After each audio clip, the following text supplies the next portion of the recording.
법원에 임시관리인 선임 신청을 하였다가 기각 결정을 받은 상황에서 어떻게 대처해야 하는지 이런 문의를 하는 경우가 종종 있습니다. 안녕하세요, 이현조 변호사입니다. 오늘은 임시관리인 제도와 관련된 법적 쟁점을 검토해 보도록 하겠습니다. 2021년도에 임시관리인 제도가 도입된 이래 관리인이 없는 많은 건물들에서 법원에 의해 선임된 임시관리인이 건물 관리를 하게 되었습니다. 약간의 부작용은 있지만 관리단의 사실상 유일한 대표기구인 관리인이 부재한 상황에서 시행사나 관리업체의 전횡을 예방한다는 차원에서 순작용이 더 큰 제도라고 생각합니다. 그런데 최근 저희 팀에 들어온 상담들 중에서는 법원에 임시관리인 선임 신청을 하였다가 기각 결정을 받은 상황에서 어떻게 대처해야 하는지 이런 문의를 하는 경우가 종종 있습니다. 네, 이런 경우는 어떤 경우냐면요. 그러니까 관리단 집회가 열려서 관리인 선임 안건이 상정 의결됐다라고 발표가 됐는데 일부 구분 소유자들이 그 관리인 선임 결의가 무효라고 주장하면서 관리인은 존재하지 않는다, 이런 전제하에 법원에 임시관리인 선임 신청을 하는 겁니다. 근데 법원은 이를 기각하는 결정을 내린 거죠. 이렇게 관리인 지위에 관한 분쟁이 있는 상황에서 관리단 집회에서 선임된 걸로 발표된 그 관리인이 적법 유효한 관리인 지위가 있지 않다라는 이유로 임시관리인 선임 신청을 할 수 있을까요? 오늘은 이 부분에 대해서 설명드려 보도록 하겠습니다. 임시관리인 제도에 관한 집합건물법 규정부터 살펴보겠는데요. 24조의 2항입니다. 구분소유자 및 점유자 그리고 분양자 등 이해관계인은 관리인이 없는 경우에 법원에 임시관리인을 선임 청구할 수 있다.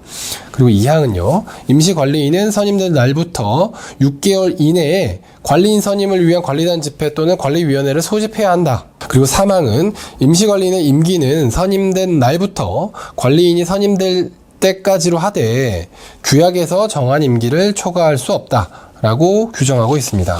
방금 보신 것처럼 집합건물법에 따르면 임시관리인 선임 신청의 요건은 하나입니다. 관리인이 없을 것입니다. 그럼 임시관리인 선임 신청을 기각하면서 법원이 판시한 내용을 함께 살펴보고 설명을 이어가도록 하겠습니다.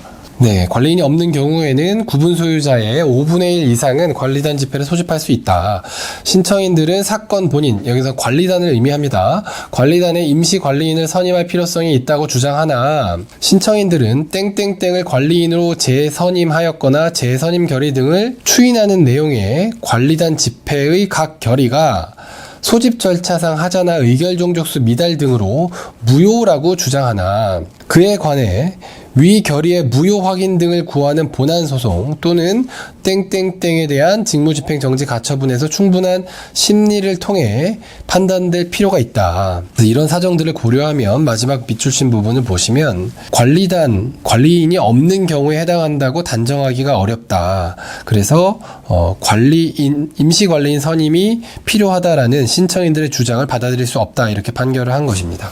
그런데 실제로 관리인 선임 안건이 의결되었던 그 관리단 집회에 중대한 하자가 있어 무효일 수 있고, 만약 그렇다면 적법하게 관리인이 선임되지 못한 상태인 겁니다. 즉 관리인이 없는 상태인 거죠. 그래서 일견 임시관리인 선임 신청의 요건을 충족했다라고 볼 수도 있습니다.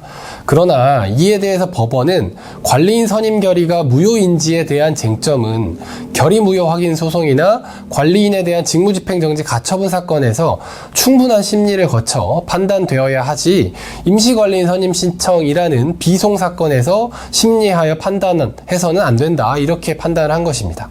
임시관리인 선임 신청 사건은 그 법적 실질이 직무집행정지 가처분 사건과는 다릅니다. 직무집행정지 가처분 사건은 임시지위를 정하는 가처분에 해당하고요. 임시관리인 선임 신청 사건은 비송사건에 해당합니다.